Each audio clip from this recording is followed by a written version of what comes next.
another program. And our one of the best friend is Dr. Joya Ghosh. She is professor at Department of Medical Oncology, Tata Memorial Hospital, Mumbai. And the most known face to all of us is Dr. Annie Catherine Goodman. He is gynae oncologist from Harvard Medical School and Massachusetts General Hospital, Boston.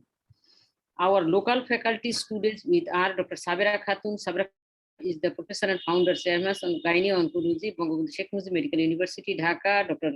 Rehana Parveen, he is senior consultant gynae oncology, Square Hospital, and Dr. Jannatul Firdaus is professor, Department of Gynae Oncology in BSMMU. And 2 days we have our little presenters. Actually, 2 days presentation we have arranged in such a way that this presenter, they will present they will give their presentation, and after each presentation our moderator will talk on it and he will discuss on these topics. Our first presenter is Dr. Shahana Rahman. He is the resident in Gynae Oncology, Bangabandhu Sheikh Mujib Medical University. Dr. Fouzia Sharmin, Junior Consultant, Department of Gynae Oncology, National Institute of Cancer Research and Hospital. Other two are Dr. Rumana Afroz. She is resident Gynae Oncology, National Institute of Cancer Research and Hospital. Dr. Sabrina Kadir is also from National Institute of Cancer Research and Hospital, Dhaka. We have with us our most potent, the scientific secretary, Dr. A.F.M. Kamaluddin Bhai. He is of the Oncology Club, and another teacher and our mentors, Professor Dr. A.M.M. Shariful Alam Sir. Sir is the General Secretary of the Oncology Club. The most inspiring person is with us. He is always with us. He is our president of the Oncology Club, Professor Dr. E.M.S. Hai Sir. The opportunities don't often come along. So when they do, you have to grab them. And during this COVID period, we have grabbed them. Because with this procedure, we have done a teamwork. And by this teamwork, we did this. And we never forget those people who helped us while everything else was making excuses. By thanking you all, I have concluded my talks, and now I request our president of Oncology Club, the chairman of the sessions, Professor Dr. A.M.A. Hai Sir. Over to you, sir. Thank you, Dr. Sana. Bismillahirrahmanirrahim. Assalamu alaikum, everybody. Peace be upon you all. Today we have a big session, discussion on ovarian cancer, interactive case-based discussion. A long list of participants, long list of faculties as well. We have today with us Dr. Catherine Goodman from USA, Rupinder Shekhar, Thomas Shekhar, SP, Manas, and Dr. Santosh Menon, Joya Ghosh from India. Local faculties are Professor Sabra Khatun, Rehana Karim, Jannat Pillar, and others presenters today. My thanks to everybody. And let us start immediately. We have a long session today. We have to go long distance. Thank you all very much. Over to you, Shahana. Thank you, sir. Thank you very much. Now I will request our first presenter. Our first presenter is Dr.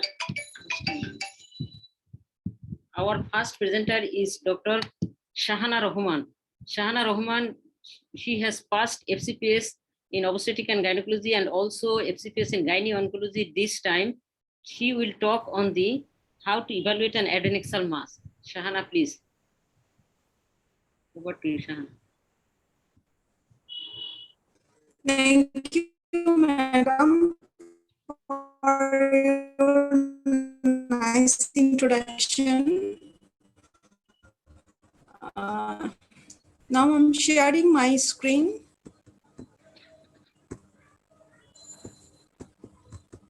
Is it? Yes, but your slide is not open. You're trying. Yes, it is visible.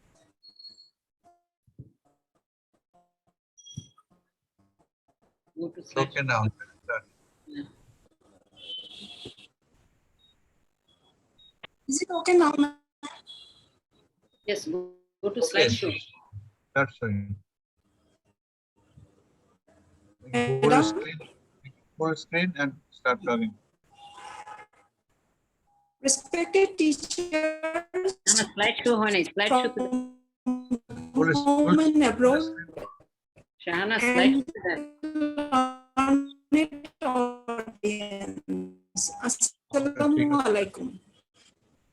Walaikum salam. The sound is ঠিক হচ্ছে না মাগো। Today I'm going to talk on adnexal mass evaluation scope. While evaluating our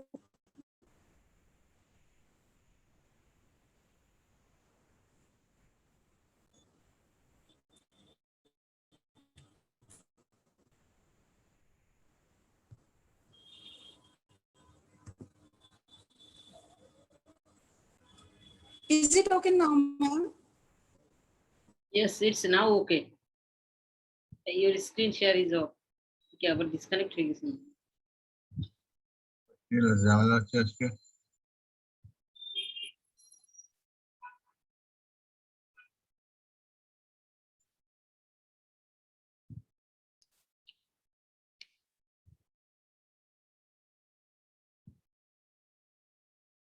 বলতেছিল ওর একটা internet internet problem আছে কিছু।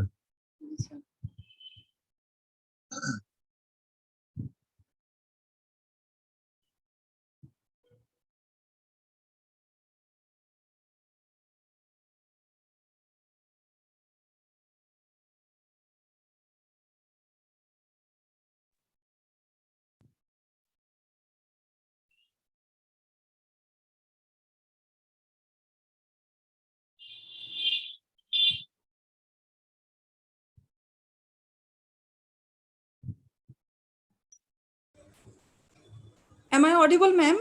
Yes, Is my slide visible? yes. Yes. Sorry for the interruption. Okay. Respected teachers from home and abroad and the learned audience, Assalamu alaikum. Today I am going to talk on adnexal mass evaluation, scopes and challenges.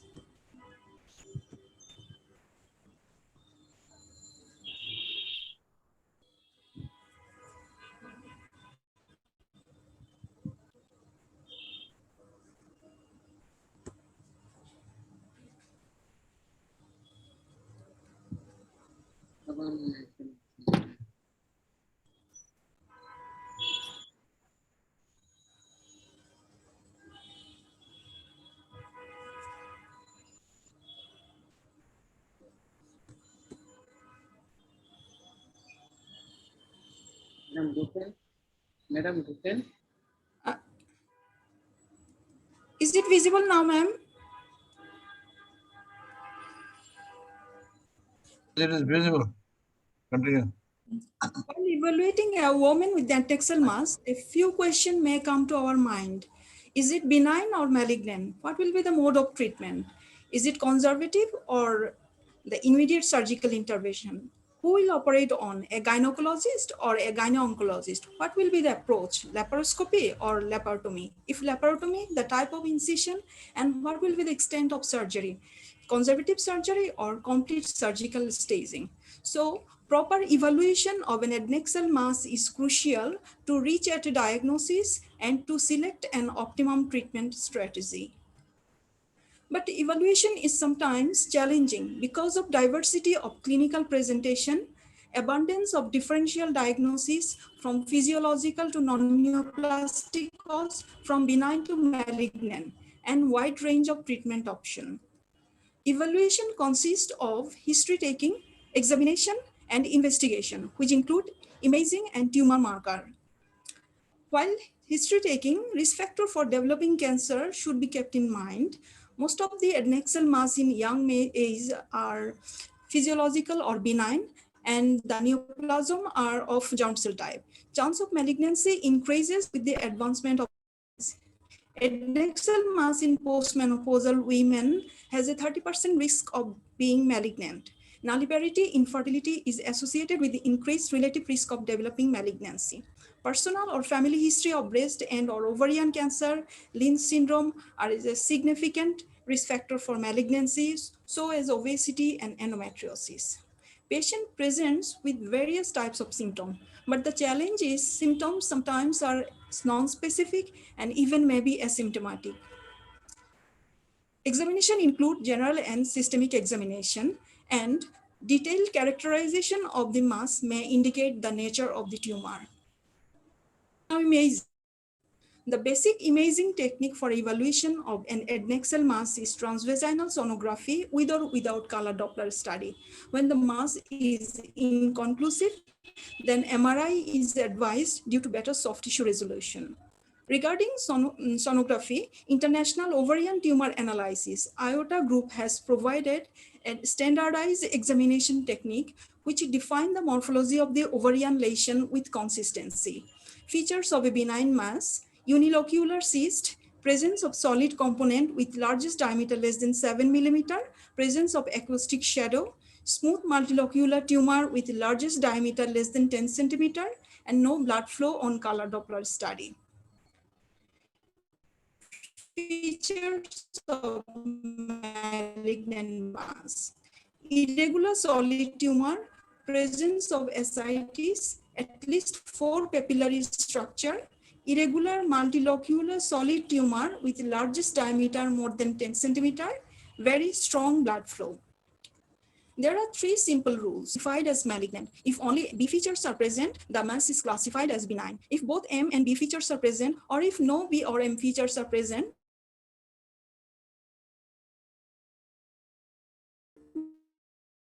the result is inconclusive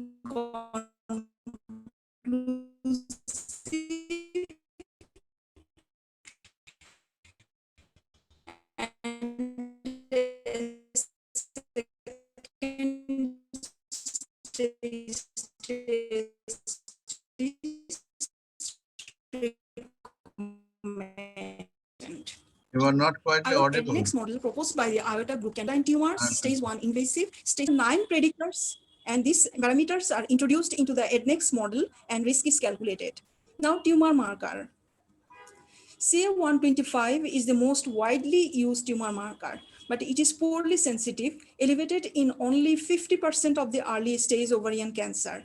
It is raised in 80% of advanced stage ovarian cancer, and CA125 to CEE ratio more than 25 exclude GI malignancy.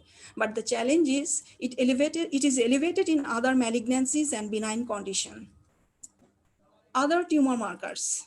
CA19-9, CEA, inhibin, alpha-fetoprotein, LDH, SCG. All the tumor markers can help to diagnose epithelial or non-epithelial ovarian cancer, but they are not specific for ovarian cancer. There are some index which can predict malignancy. RMI is one of them. This is a numeric score based on menopausal status, serum CA125, and ultrasound-based morphology score. RMI more than 200 has a sensitivity of 84% and a specificity of 77%. ROMA is another index. This dual marker algorithm utilizing serum level of He4, CA125, and menstrual status. For ovarian malignancy, He4 is more specific than CA125. This study was performed to distinguish between the malignant versus benign ovarian masses. And the sensitivities associated with CA125 was 70.4% and 79.6% for He4. For Roma, it was 74.1% and 63% for RMI. But RMI was the most numerically accurate method, and He4 demonstrated the best overall sensitivity for the evaluation of malignant ovarian tumors. So the key points here: adnexal masses may develop in all age group. Most of the adnexal masses are benign, asymptomatic, and can have expectant management. Transvaginal ultrasonography is the most effective way for evaluation of an adnexal mass. And last of all, proper evaluation is crucial to exclude ovarian malignancy. Thank you all for patience hearing. So that was a excellent and a very short and crisp presentation, Dr. Shahana. Thank you, sir. Congrats for that. And so basically, that is the most important thing as to when we start our planning of our basically trying to find out whether adnexal mass is benign or malignant. That's a basic task of, I think, every gynecologist. Patient either presents to, a family physician, and the family physician is sent to gynecologist or a surgeon. That's what the usual thing is. So now the gynecologist must try to diagnose it well, and then further decide whether this tumor is likely benign or likely malignant. So that's the most important thing to do, whether it's likely benign or likely malignant, and take action accordingly. So, Dr. Rupinder, are you there? Probably Rupendra ma'am is not here, sir. Dr. Rupinder is not there. I think among the panelists, Dr. Jaya is there, and Yes, Dr. Dr. Joya. Dr. Soma is there. Yes. Yeah, I'm there. Yeah, Dr. Soma is there. So that's good. Yeah. Yeah, because we wanted to, from the surgical side to answer this. So, very commonly, in a setup, in a very basic setup, where in like say in a government medical college or a peripheral setup, how should a gynecologist or a medical officer go about it, and what is the importance of the ultrasound? Yeah, absolutely. The whole essence of evaluating adnexal mass is to make sure that we are not missing a neoplastic condition. 99 out of 100 times we may escape thinking it is benign, but that one case, if it turns out eventually to be malignant, the management and the approach totally changes everything for that patient, and it would be irreparable. So our aim primary should be, what we say, we should never harm any patient for any reasons. So the whole essence when we have an adnexal lesion is to identify what could be the main differential diagnosis and how to approach. Number one, is it an endometriosis, or is it a tuberculosis, or is it an inflammatory mass, or is it a mucinous benign tumor, or is it a malignant neoplasm? So for these, it is a special, as you say, if we are in a peripheral unit and you have sort of some basic support system only, so you need to see which are the cases you can do or which should be referred to a center higher up so patient is not harmed. So loosely, I would say that even though RMA index is not one of the best, it's a good triage at in the hands of a obstetric and gynecologist if it is not a specialized center. So you look, what is the age of the patient? Is the patient young or elderly? Young patient could have a germ cell tumor, but then they are usually quite easily distinguishable from a TO mass or a tumors. And if they are somewhere around 4th decade or 5th decade, then you see, is it a endometriosis, tuberculosis, or is it a malignant mass? So age is something which you analyze what is the age and what could be the most predominant condition. Do a good history taking to assess, is it associated with pain, related with menstruation, not menstrual, painless, is there an associated other feature, what brought the patient to us, past history of infertility treatment or ovarian induction or many other condition. Then once you do, since ovary is a hidden organ, how much your clinical examination, pelvic examination you do well and take a history, there are a lot of things which you would miss. So imaging is something very important. And the first modality of imaging is a good ultrasound, sitting with them and analyzing. Look solid or cystic. How is the capsule, thickened, not thickened? Is there any papillary projection solid component within a cystic component? And look for the other associated thing. Is there a hydrosalping, something else which is pointing towards that? Unilateral lesion or bilateral lesion? Concomitant ascites, painful, painless. Size of the lesion, 5 centimeter, 5 to 7, more than 10 centimeter. So these parts are extremely important. And then you couple with the basic tumor marker. So roughly you look at an RMA index and where are we looking at? Tumor markers, unfortunately, is like CA125 is quite high even in benign conditions, tuberculosis, many more fold than malignancy. But ultimately, keeping these three in mind, age, menstrual history, and a good ultrasound, you would clearly fall into 3 categories.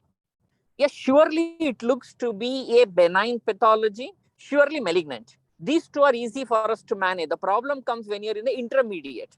I would always, tell all because I have 11 OBG unit where I practice, And all these first go there because we are a gynae onco unit only. They get triaged and come. I tell them clear malignant, you sort of send it to referral center. Clear benign in all three parameters, then go with a controlled approach. Borderline, when in doubt, please involve the higher center and more imaging or somebody else.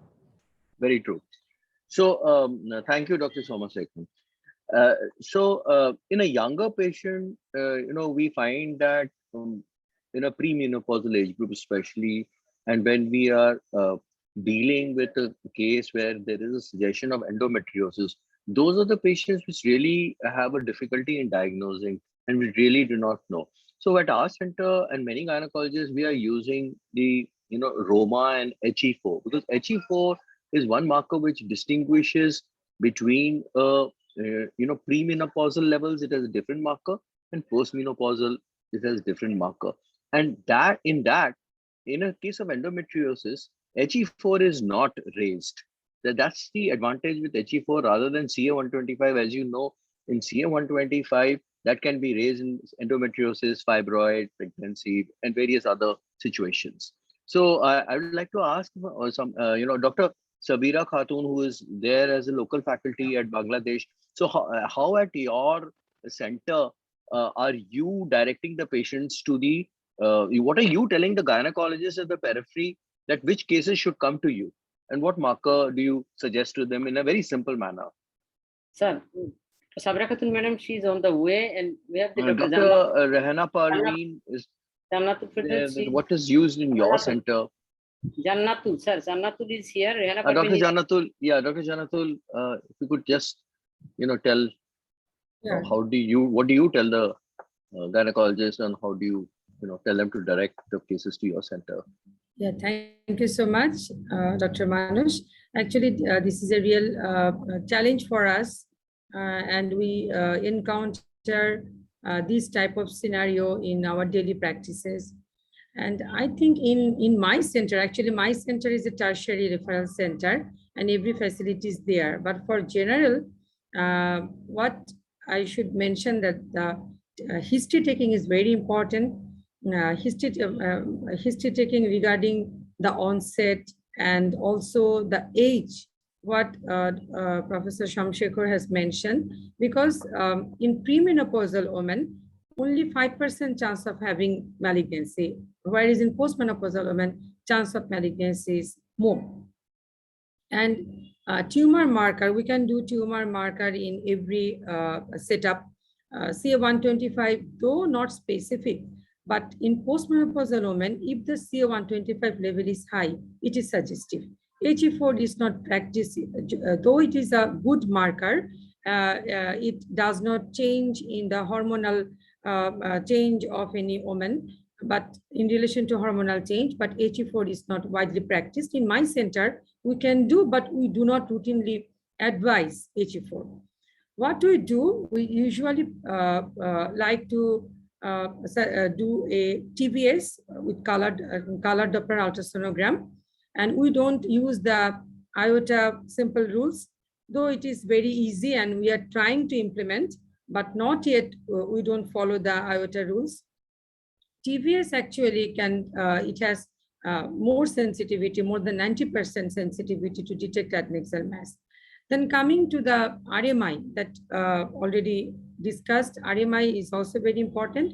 We follow the rules RMI. So what is the cutoff? What is the RMI cutoff you are telling to? 200. If it is more than 200, then the patient are referred from the peripheral hospital to the tertiary level hospital. Right. And another thing, if the lesion is indeterminate, then MRI is very useful, I think, because MRI can differentiate the content, whether the fluid is thick or thin, or old blood or clotted blood, or it is the material, and also septations and solid components, especially when we use the contrast media. And in Bangladesh, many of the centers have now the facility of doing MRI, except in certain peripheral hospitals. So we are lucky enough that we can use all these things, but in peripheral hospital, except MRI, other things they can do. And usually they refer the patient to the tertiary level hospital in the peripheral hospital. Thank Okay. you. So any other comment from our international overseas faculty? Any comment? If there's no comment, then I'll request Dr. Shana to introduce the next speaker. Okay, sir. Sir, we have also Dr. A.K. Goodman and also Amita Maheshwari ma'am. Doctor, she's come? Yes, sir. So, Probably. Dr. Anne Catherine, welcome. We have not met earlier. So Dr. Anne. AK? Yeah, hi. Yeah. So yes, would you like to give a comment on and the basic gynecology is very important that the basic, the gynecologist, general gynecologist should know when to transfer these patients to a gynae onco unit when, so what's your comment on that? I love what everyone else has said and agree with it. So not to duplicate that, I would probably add one more element, which is the element of change. Very commonly, you will see, especially in premenopausal women, some complex, unusual looking cystic structures in the setting of pain, and you get an ultrasound, and it's really a functional cyst with some bleeding and so forth. And so the question is, truly, when do you do an intervention? So if, clearly if someone has a large, greater than 10 centimeter, et cetera, that's a very different story. But a lot of times I am asked to comment on 4 to 5 centimeter complex solid cystic masses in a, 33-year-old who had some pain, and then they got the scan. So one of the other elements is to look at change to see if they've had previous ultrasounds or imaging in the past. If you can identify that and dig that up for comparison, that would be the one thing. The other thing is, unless you think truly you need to act upon this because of symptoms, size, and so forth immediately, then to repeat your scanning in 6 weeks. And I would say you're going to weed out a good 50% of all these things because they're really functional cysts that can look really quite strange. So that would be my one final comment. If you have the time and the luxury to just longitudinally evaluate change, that will help you to reduce the number of interventions because a lot of stuff goes away. Okay, thank you. So, one last comment before I hand over again back to Dr. Shana is that, so do you, the gynae oncologist, do you impress upon the gynecologist that, it's very clear when it's likely benign. They should do it in their center, use laparoscopy or whatever modality. Likely malignant transfer. So the other thing is, do you kind of impress upon them that if it is something which you cannot make out or indeterminate, which is chances of malignant or chances of malignancy, do you impress upon that there is a requirement of frozen section to send the patient to where frozen section is available? I think we should all do that. We all agree on that. Yeah. Yes, absolutely. Yeah. Yes. So, Dr. Shana, you may call the next speaker. Yes, sir. Yes, thank you very much, sir. Thank you for your nice and I am very much happy, sir. At the last moment, you have taken the sessions, and we are very much grateful, sir. Sir, probably Amita Maheshwari ma'am, she has joined from her iPhone. I think you may ask her questions. She'll take over. Let Dr. Yes, Amita take thank over. you, sir. Yeah. Our next speaker is Dr. Fouzia Sharmin. Fouzia Sharmin, she will talk on how to assess the patients if it is diagnosed as malignancy, how she will proceed. Dr. Fouzia Sharmin, please go through your presentation. Fouzia.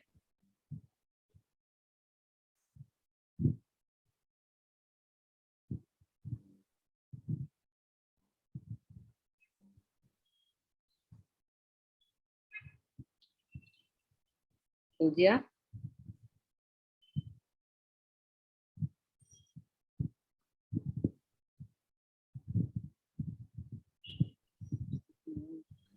Assalamu alaikum, madam. Yes. Okay. Please share your screen. Okay, madam.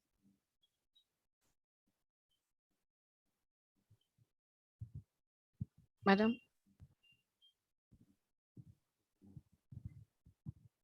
Are the slide visible? Yes. Okay, madam. Slideshow, please. Thank you, Madam, for giving me the platform. I am Dr. Fozia Sharmin from National Institute of Cancer Research and Hospital. My topic is suspected malignant ovarian tumor, how we will proceed. What point will we focus on? Whether the tumor is benign or malignant, primary or metastatic, extension of the disease, resectability, and appropriate surgical decision. By using ultrasonographic morphological feature and tumor marker, we can predict benign or malignant, which is already spoken by previous speaker. Now, the next is whether the mass is primary or metastatic. 10 to 30% of the ovarian mass are metastatic. Breast, appendix, and colon are the most common site. Patients present predominantly with GIT symptom, anemia, high CEA level, low CA 125, bilateral ovarian tumor, and positive hemooccultase should undergo endoscopy and colonoscopy with biopsy. Various radiological features also can differentiate between primary and secondary ovarian malignancy. Possibility of secondary ovarian cancer are bilateral, relatively small, solid ovarian tumor.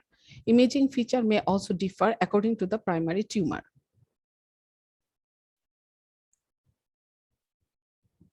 Then, in case of suspected ovarian cancer, imaging including laparoscopy is used to assess the extension of the disease. And the imaging modalities are ultrasonography of the whole abdomen, CT scan with contrast, MRI, and PET-CT. This is a prospective study done by D. Fisherova et al. Published in Obstet Gynecol, showed high sensitivity of ultrasonography in the assessment of rectosigmoid infiltration, peritoneal spread, omentum, and inguinal lymph node metastasis. And the specificity of the ultrasonography in the detection of the all evaluated parameter was more than 90%. Now the CT scan of the whole abdomen. CT scan is the modality of the choice for radiological staging of the ovarian cancer. To see the extension of the disease, and accuracy of the all stage is 70 to 90%. This is a study which shows the correlation of the preoperative CT scan findings with surgical and histopathological tumor dissemination. CT scan sensitivity, this study shows that the CT scan sensitivity varies according to the site of metastasis. Preoperative CT scan imaging shows high specificity.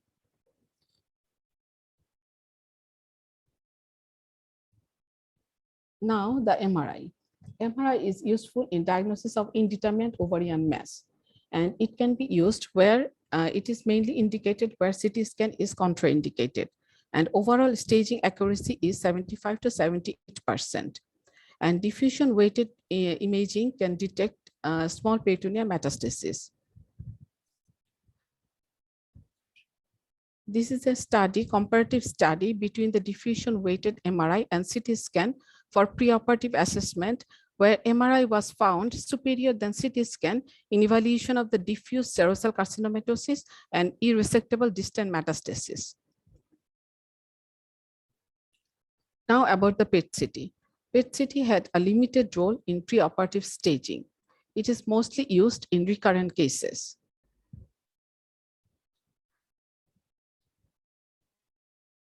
Then after all the imaging modalities, if still we cannot assess the exact extension of the disease, in these cases, we can go for laparoscopic staging. This is a study which Anna Fagotti in her study concluded that the laparoscopic evaluation can avoid unnecessary laparotomy and surgical complication.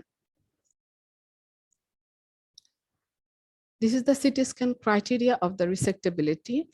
Criteria against abdominal debulking are diffuse deep infiltration of the root of the small bowel mesentery, diffuse carcinomatosis, and diffuse involvement and deep infiltration of the stomach and duodenum, head or middle part of the pancreas, and involvement of the celiac plexus, hepatic artery, and left gastric artery. If the mass is unresectable,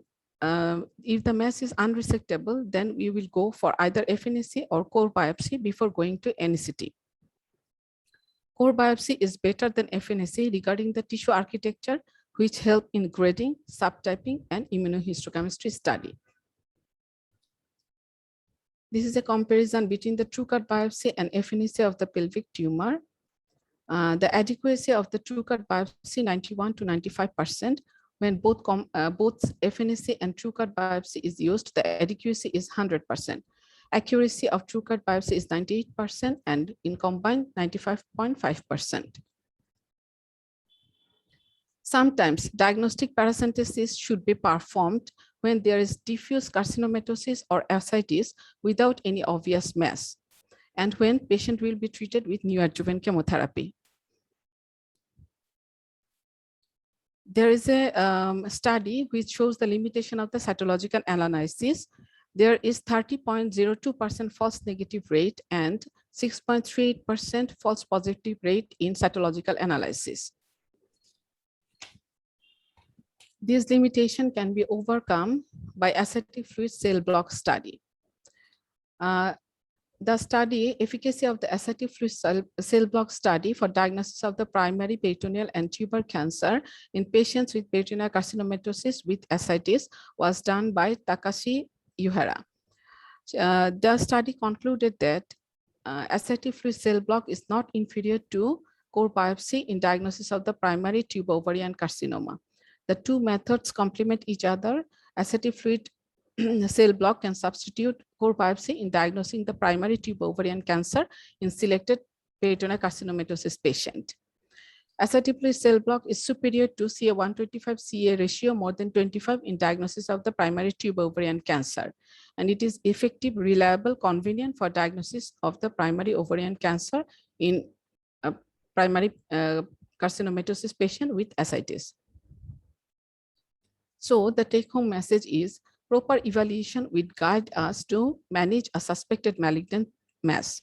Frozen facility should be available, and preoperative pathological diagnosis of the pelvic tumor is mandatory before starting neoadjuvant chemotherapy. Thank you all.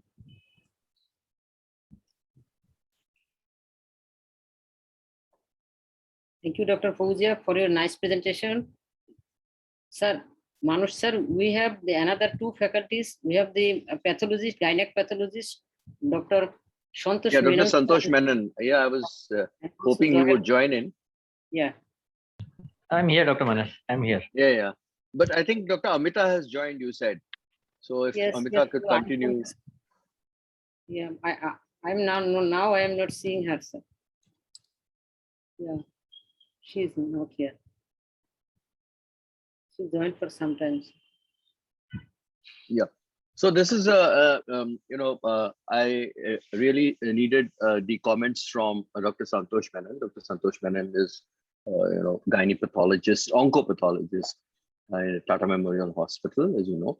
And so we wanted to wanted you to share about the cell block, how we go about it, and when should it be done, and should it be done routinely in all the centers? Yes, thank you, Dr. Shana, for having me here, and thank you, Oncology Club, and thank you, Dr. Manas. So we have been doing cell block for last 6-7 years. Before that, we were not doing, and so like the presenter presented that ascitic fluid cytology. In case there is diffuse peritoneal carcinomatosis from an ovarian primary, the ascitic fluid cytology would definitely clinch a diagnosis in most of the cases with a fair degree of sensitivity and specificity. The advantage what cell block gives us is that we take out the fluid, may make a spin out of it, and we process the later steps as a histopathology in a tissue block. And the advantage is mainly that we can do immunohistochemistry. So whatever atypical or malignant cells we are seeing on the cell block, we can apply a panel of IHCs, especially Paxate, to say that it's a Mullerian tumor, which is a Mullerian marker Paxate. And then we can characterize further by doing P53. If it is a mutant, we can call it high-grade serous, along with WT1 if it comes positive. In case these come negative, we can, and we are thinking of mucinous tumors, we would do CK7, CK20, and intestinal markers like CDX2 and SADV. So basic and major advantage of using a cell block is that you can perform immunohistochemistry in the lab, and you can absolutely nail the diagnosis and characterize by using Mullerian markers and specific markers for serous endometrioid or mucinous tumors. Thank you, Dr. Menon. So I just a small question from Dr. Jaya, who's there, and so Dr. Jaya, once you get a diagnosis from a cell block, so you would surely start chemotherapy, or you still insist for a biopsy from the omentum in those patients whom you are going to start a neoadjuvant chemotherapy. Yeah, good evening all. For patients whom we've already got a cell block diagnosis, sorry, and if everything else is also fitting in, then we will not want to go in for a repeat biopsy. And as Dr. Santosh mentioned, that we get adequate information from the cell block report. So the only situation where we would want to go in for a repeat and a biopsy is maybe a situation where not upfront, but after 3 cycles of chemotherapy, patient has really not responded. In those cases, before we go in for second line, we do ask for a biopsy. And Dr. Santosh may correct me that occasionally it may be a little difficult to distinguish between a low-grade tumor only on a cell block. So if we are suspecting that, that is the situation where we consider getting a biopsy. Otherwise, a cell block is good enough. Thank you, Dr. Jaya. So getting back to basics again, I just started off with the cell block. One must remember always that only in a situation of an upper abdominal disease, when the disease has left the pelvis, one should, go ahead for a biopsy or any needling of the abdomen. I think that's a very basic teaching, that in a situation where we can do a primary surgery, be it a removal just of the adnexal mass, or we are thinking of a tumor in which we can completely cytoreduce, a primary cytoreduction, or a staging laparotomy. So that is a situation we should not be doing FNAC, or a needle biopsy or a true cut, or anything, except probably in a situation where there is ascites. But when there is ascites, we are generally dealing with also a upper abdominal disease. Yeah, so just wanted yes, to say that that it is very true that if the disease is outside the ovary, only then we will want to do a biopsy. Disease which is limited to the ovary, we will not do a biopsy.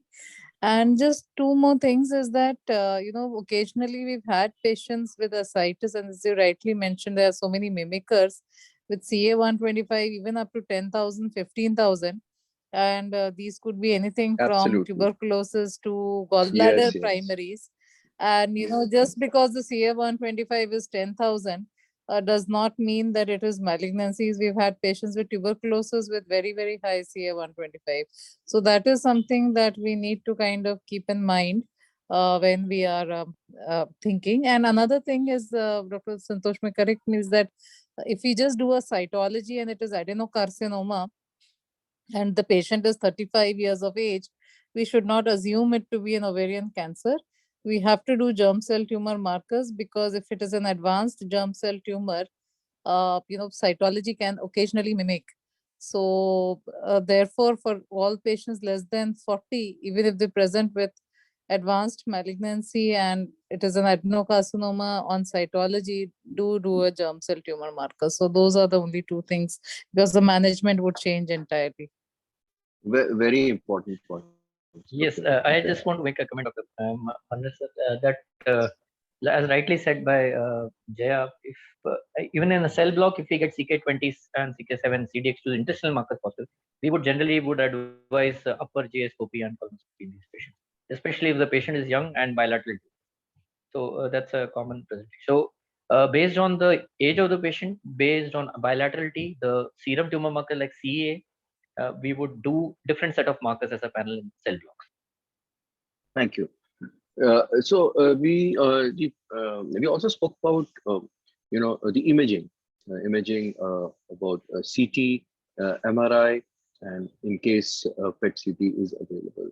So I'd like to ask Dr. Anne Catherine regarding the imaging studies in the use, and which one is the best, or which should be the first one. Dr. Anne Catherine, I think she's on mute. Yes. Okay. Yes, I actually am a bit partial to CAT scans, mostly because I feel like I can read them. And so I can sort of take a look at the images myself and feel fairly comfortable with them. I do think that MRIs do give some better resolution drilling down on a mass itself. The reason I like the CAT scan is that it allows me to look at everything else. So is there ascites? Is there peritoneal thickening? What does it look like under the diaphragm? What do the lymph nodes look like, etc.? So it helps me to kind of put it all together to try and get a bigger picture.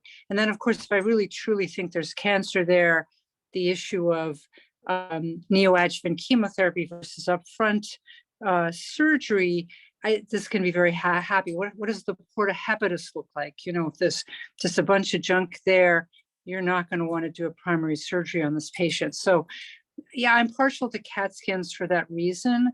In someone with an isolated mass in the ovary, I think an MRI does drill down a little bit more.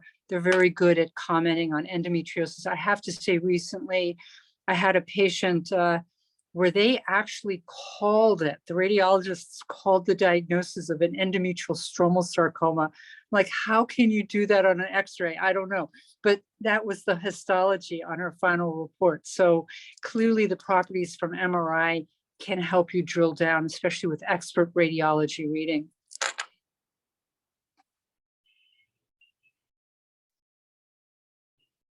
Sir, we have Dr. Sabira Khatun Madam has joined, sir. Sir, you are muted, sir. You are muted, sir. So let's have a comment from Dr. Sabira. At your center, so what is the preferred imaging which you do? And yeah, tell us about that.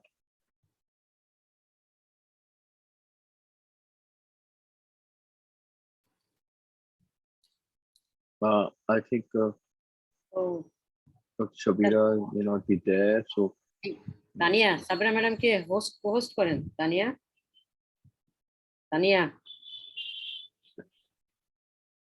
G ma'am করছি।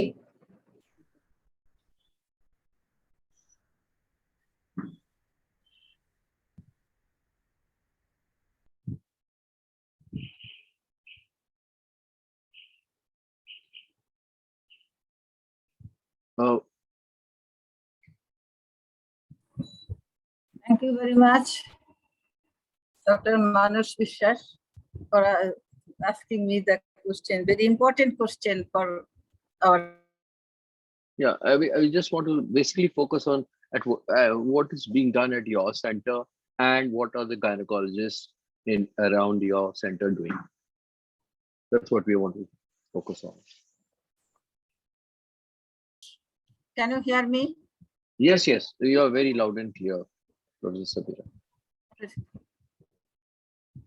শোনা যায় শানা? জি madam, শোনা যাচ্ছে তো। সব of হয়ে গেছে। শোনা যাচ্ছে তো ম্যাডাম? শোনা যাচ্ছে? হ্যাঁ। Thank you, Dr. Manush Vishwas, for your question. It's a very important question and very, I think, very confusing question for us, because for our patients, ovarian cancer patients, I think the CT scanning is sufficient for ovarian cancer patients to assess the lymph nodes, metastatic deposit in the liver and the upper abdomen and the omentum, CT scanning is sufficient to take decision about whether we can go for primary cytoreductive or we should go for neoadjuvant chemotherapy. CT scanning is sufficient, and parabolic lymph nodes, pelvic lymph nodes. But another point for this comment is that the CT scanning is widely available in our country rather than MRI, and CT scanning is less costly than MRI in our country. But a few section, the MRI can be done for the MRI is better resolution. As the Annie Catherine Goodman said, that the MRI has very few indication for ovarian cancer. Mostly CT scanning is sufficient for ovarian cancer, but sometimes the CT scanning in the MRI in the early stage of ovarian cancer, and when the confusion about the primary origin of the whether adenocarcinoma, say adenocarcinoma, whether it is in the uterine or it is ovarian, in that case we can assess the lower abdomen, uterus and ovary by MRI.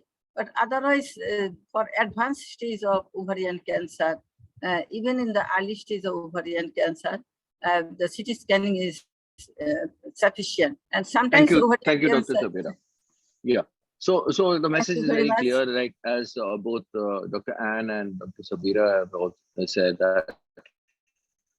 that the main modality, that should be the message, that a contrast enhanced CT scan of abdomen and pelvis is one of the standard investigations to be done, which brings out the maximum information regarding how where all the cancer is involved, where all the metastasis is, and it gives us a fairly good decision, whether we should do a neoadjuvant chemotherapy or surgery.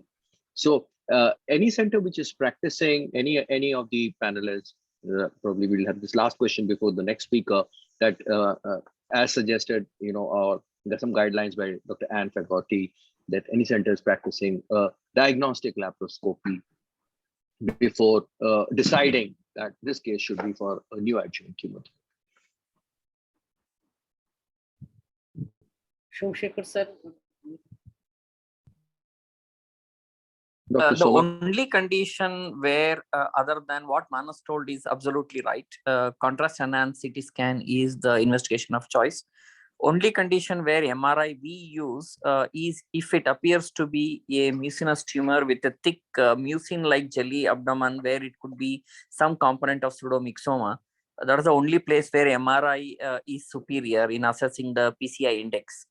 Laparoscopy we don't practice in any of the ovary unless it's a part of a clinical trial, like where we want to do a HIPEC or PIPAC, because PCI index is assessed only by laparoscopy. No imaging, no matter what, MRI or CT is close to that. That relevance before starting a chemo is significant only if you're doing a clinical trial to assess PRGS scoring, that is a peritoneal regression scoring. So otherwise, in a non-clinical scenario, before starting a chemo, we are not doing, because that doesn't have much relevance in ovary. In ovary, PCI index doesn't matter as long as we can cyto reduce. But however, in a high PCI, in a low performance status after neoadjuvant chemo, the same is used not in the name of diagnostic laparoscopy, but staging laparoscopy to decide will this patient benefit optimal CRS or very true, Dr. Soma. So, and I also Dr. Manus, find out. Dr. Manus, can I ask one question to Dr. Somsekhar regarding this issue? Dr. Somsekhar, you have mentioned that you do the scoring, PCI scoring by laparoscopy or by mini laparotomy. This is one. And you have mentioned that high score indicate that the patients, or high scoring indicate that they are candidates for getting neoadjuvant chemotherapy. And we know that PCI may be 0 to 39. Actually, up to which level that indicate that these patients, we can do surgery or we can go for neoadjuvant chemotherapy? Actually, what he's mentioned, what he mentioned was that a PCI scoring is not always by a mini laparotomy or always by a laparoscopy. Today, the imaging is such, if we add on the imaging, I mean, imaging itself can give a very good idea about the score. That is one. And the second, I often, find and see that when some people do practice, laparoscopy before surgery, by just putting in a laparoscope and without putting in two more ports where you can put your graspers and actually lift up every, loop of the intestine to see whether the mesentery and everything is involved. It it is a less, sensitive or method than imaging. Imaging is pretty good. And the rest of the answer to Professor Absolutely. Janathur. Professor Janathul, actually, that's exactly not the term I told. I told that to assess a PCI, a staging laparoscopy thoroughly performed looking root of mesentery, pouch of Douglas, omental bursa, and supra, hepatic area is a good one. Next to that, if you don't do staging laparoscopy, because it is an invasive procedure, before neoadjuvant chemo, it is not done unless you suspect a non-ovarian pathology for, for example, you have PPPC, primary papillary peritoneal carcinomatosis, apparently overlook normal. It could be stomach or colorectal. So only when diagnosis is not in doubt, only then laparoscopy is done. Or if you are part of a clinical trial, see, like in my institution, we do a 2 randomized control trial in PIPAC and 1 on HIPEC. There, we don't know the impact of chemo on a PCI. Only then as a clinical trial setting, we do a lab. Because other than lab, a contrast enhanced MRI is a very good way to also assess PCI. So the question was very specific. MRI versus CT, 99% of the time CT. MRI is done only when we are doing a clinical trial or when I suspect a pseudomyxoma from a mucinous tumor of ovary. Then I do an MRI. And laparoscopy before chemo, we don't do unless you think that ovary apparently looks normal. It could be extra ovarian cause to rule out when we are not very clear, or as a part of clinical trial. Or after neoadjuvant chemo, if the patient performance status is poor, extensive volume of disease is there and it doesn't respond too much to chemo, we might end up in a scenario where close to 10 to 15% of the patient, in best of the best center, you cannot do optimal cytoreduction. Then I do a staging laparoscopy before I proceed. Thank you, Dr. Soma. But I have a question, Shubhshekhar sir. Do you routinely go please to go ahead. laparoscopy for primary debulking surgery before each primary debulking surgery? No, I never do, because in my center 91% is the optimal CC0 rate. I would not do that. I would do it only if a performance of the patient is not good, ECOG1, and I think that if the volume of the bowel resection required is not in line with patient can withstand that 11-12 hours, only then selected cases I do, not in all the cases. It would be less than 5 to 7% in my center. I do staging laparoscopy. Okay, sir. Thank you, Dr. Soma. I again hand over back to Dr. Shahana to introduce the third speaker. Thank you, sir. Thank you very much. Our next speaker is Dr. Sabrina Kadir. Her talk will be on the surgery, on the ovarian, the surgical management of the ovarian malignancy. Sir, probably Amita Maheshwari ma'am has joined from her phone. You may ask questions to Amita Maheshwari ma'am.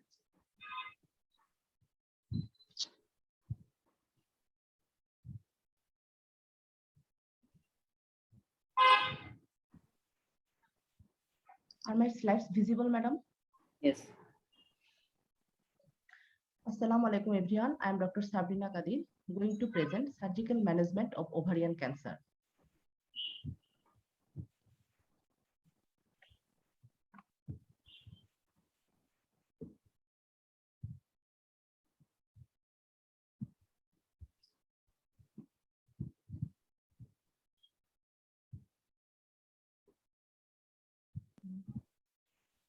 Please change your slide.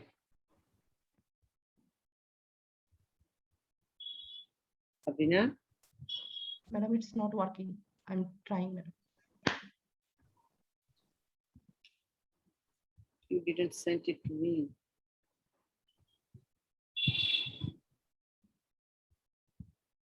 Yes.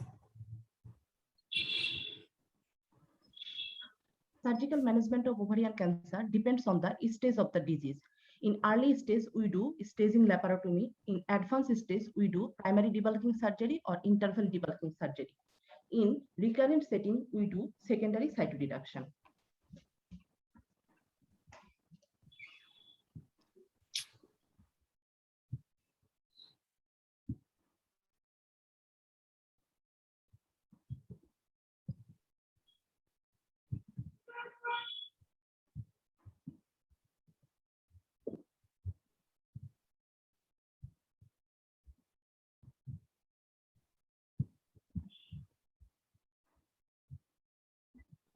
So in early stage, we do staging laparotomy, and it is defined as the primary treatment. It is the primary treatment for early stage ovarian cancer, and it comprises total abdominal hysterectomy, bilateral salpingo-oophorectomy, and surgical staging.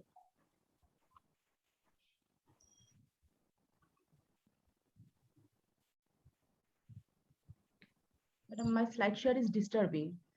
Why did you not send it to me? I have sent it to you, madam. No. I've done it. Morning, evening? Have you shared Yes, at madam. evening? Yes, madam, I have done it, yes. Okay.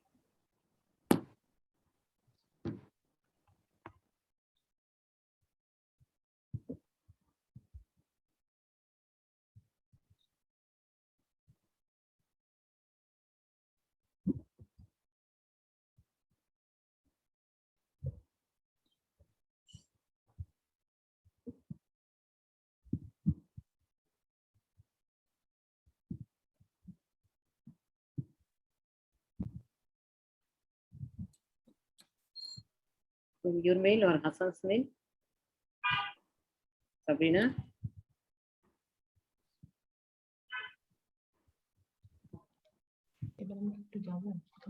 You sent at morning, not now. Yesterday, you didn't send me.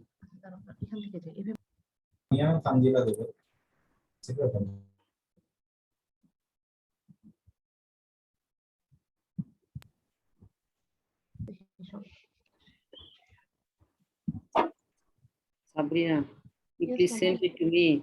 You sent it yesterday, not today. Madam, you should say এই এখন ঝগড়া বাদ দিয়ে কাজ করো তাড়াতাড়ি।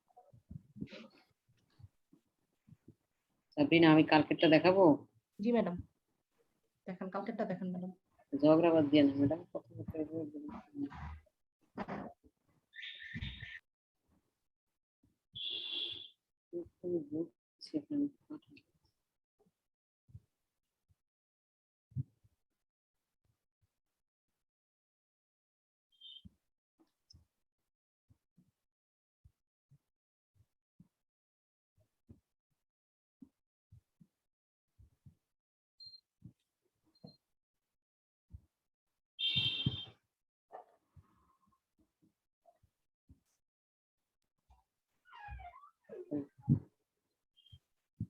Sabrina. Yes, madam. So what is the justification of surgical staging?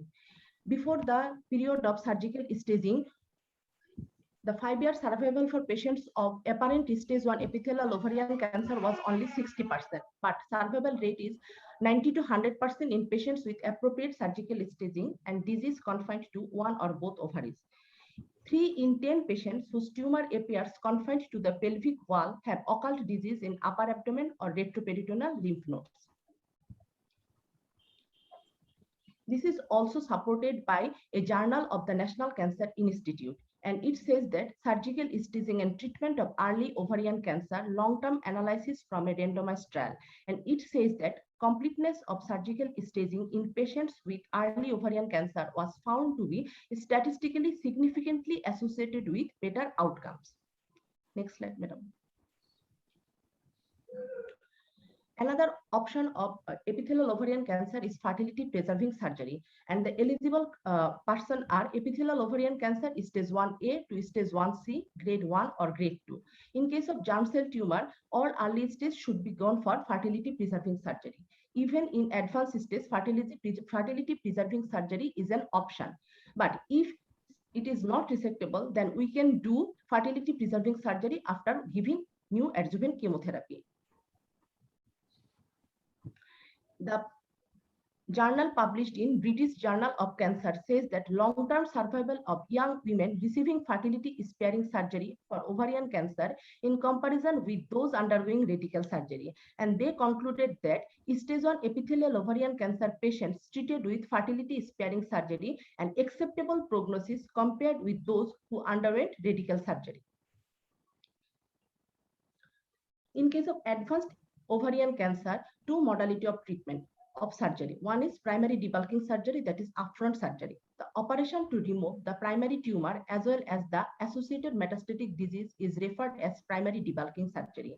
And its eligible candidates are patients with advanced epithelial ovarian cancer who are medically fit, without any large effusion and without any parenchymal metastasis.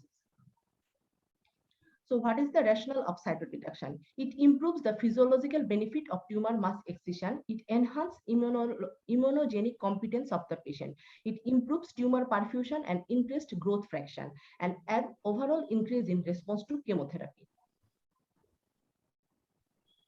So this is a landmark trial for primary debulking surgery, that is DOG 182, and they performed upper abdominal procedure in 141 patients with complete cytoreduction, and they found that overall survival was for 54.6 months, and they performed medium cytoreduction in 341 patients, and they found that overall survival was 40.4 months. But primary debulking surgery is not without its challenges, and its most challenges are in the upper abdominal procedure. It is in the form of diaphragmatic surgery, splenectomy, distal pancreatectomy, peritonectomy, omentectomy, and VATS, that is video-assisted thoracic surgery.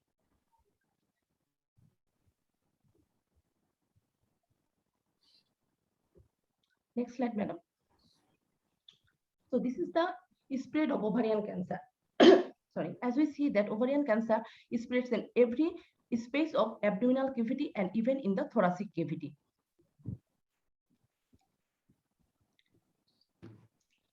So first challenge we encounter is omentectomy. Advanced epithelial ovarian cancer sometimes completely replaces omentum. So omentectomy is a crucial part in ovarian cancer surgery. This is an picture of ovarian C.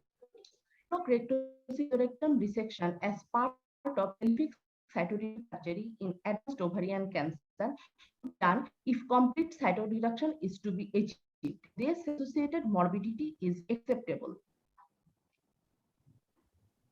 So lymphadenectomy is a common part of gynecological malignancy surgery. But what is said about lymphadenectomy in advanced ovarian cancer? In LION trial, that is a randomized trial of lymphadenectomy in patients with advanced ovarian neoplasm, systemic pelvic and para-aortic lymphadenectomy, they said that it is associated with longer overall or progression-free survival, but was associated with a higher incidence of postoperative complications. When there is metastasis in spleen, so splenectomy, portion of splenectomy arises, but splenectomy provides huge morbidity to the patient. So literature says that risk-benefit ratio of splenectomy should be encountered before splenectomy is done. That is, risk-benefit of aggressive surgical cytoreduction must be considered. When there is diffuse peritoneal carcinomatosis, peritonectomy is a question, but peritonectomy is not without its challenge. Literature says that total pelvic peritonectomy for ovarian cancer in extensive peritoneal carcinomatosis in pelvic cavity, they say that radical peritonectomy with an en bloc abdominal wall resection is a feasible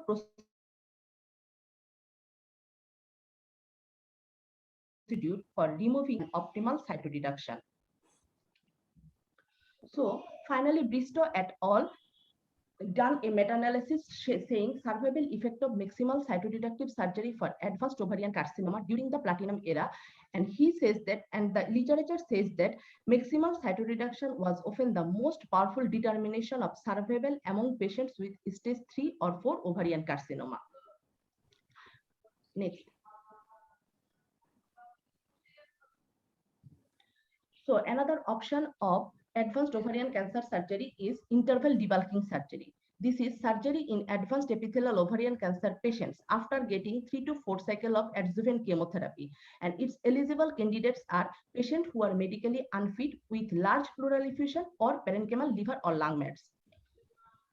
There are 3 landmark trials in the form of NACT with IDS. One is EORTC NCIC trial. It was published in 2010, and it says that neoadjuvant chemotherapy followed by interval debulking surgery was not inferior to primary debulking surgery, followed by chemotherapy as a treatment option for patients with bulk stage 3, C, or 4 ovarian carcinoma.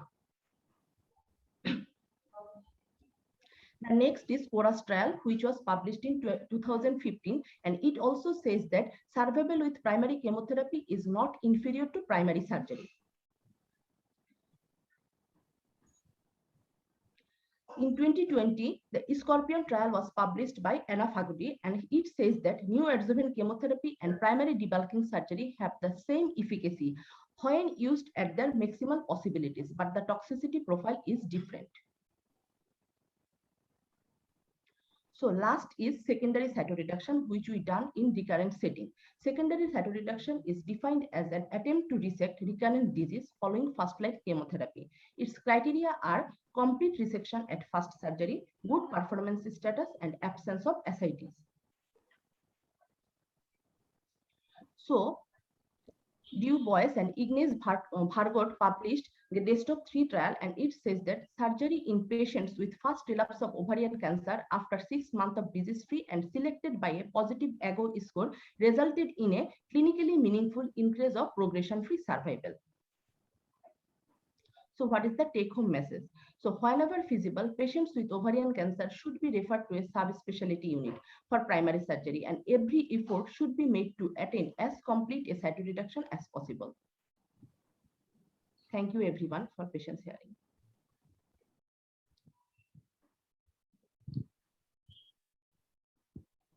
Thank you, Doctor, for a very comprehensive presentation regarding surgery and ovarian cancer and all the types of surgeries which you mentioned in detail. So since Dr. Amita, I think, has joined in, and so we'd like Dr. Amita's comment on primary cytoreductive surgery. Any additional remarks?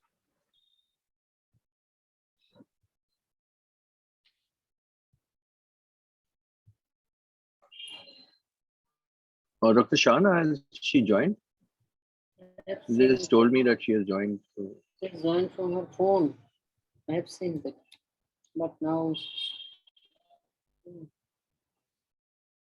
So, what comes out from the paper by Ignace Vargot is a very important message which he has given. You know, and in one of the ending paragraphs, he has said also that when you, it does not really matter as to when you do the surgery, but the point is when you do at any time when you do the surgery, be it after 3 cycles of chemo, be it even after 6 cycles of chemo or upfront surgery, it should be a CC0 resection. So when he wrote the paper, those days the CC0 word had not come out. What he meant, what he said was optimal cytoreduction. So what is important is a optimal cytoreduction, and today we translate optimal cytoreduction as a CC0 resection. So when you do the surgery, you should be doing a CC0 resection. That is what gives the increasing survival to a patient who presents to you with a stage 3 or stage 4 cancer. So Dr. Anne-Catherine, your comments on primary cytoreductive surgery. Yeah, I completely agree. First of all, that was a fabulous presentation. Thank you so much. As always, very, very thoughtful. I think that it is an opportunity to be pragmatic. You have to think about what are your resources, what is your queue for surgery, all right? What is the performance status of the patient, and so forth. And I completely agree with you, sir. I think that our leading lights in the field have very clearly shown us that survival rates are similar with good cytoreductive surgery, no matter when you do it. And it's very, very clear that if you are unable to adequately cytoreduce, no matter how good your chemotherapy is, your cancer will come back, and it will come back pretty quickly, actually, probably within the first 2 years. So yeah, and so I think being pragmatic, and I'll give you an example. You know, I might see someone where, you know, you could take her in and do her surgery, you could give her chemotherapy, and I look at my surgical schedule and I'm thinking, you know, unless I do her as an emergency, it's going to be a good month before I can get her in. My day is so booked. And I'm thinking that would be a very big disservice to her. She's going to increase her ascites, she's going to get pre-renal, et cetera, et cetera. I'm going to get a biopsy. I can do that in a day or two. I'm going to start her on chemo, get her a few cycles in. I'm going to plan that surgery and so forth. That's very pragmatic. You know, in an ideal world, you know, if I was able to book her surgery the next day, great, but I can't. You know, the world I live in, it's not possible to get people in for surgery that quickly. It's so busy here right now. Interestingly, parenthetically, every hospital in my area is completely full. Every bed is full. So, you know, that's the pragmatism. Having said that, if you have somebody with an impending bowel obstruction, someone where they potentially have torsion from their mass, that's a very different story. That person is an emergency. That person is the person you bump other surgeries for, and you do them right away, right? And what I would also say is, you're doing that because of an issue that requires urgent surgical intervention. If at that time, once you fix whatever it is, the torsion, the bowel obstruction, you still can't get them adequately cytoreduced, go back after chemo and do a good interval cytoreduction. Don't just say, oh, they got their surgery, I'm done. No, you've done what you needed to do. You then give them some chemo, and then you then take them back. So those would be my thoughts. Thank you very much. Thank you, Dr. Anne.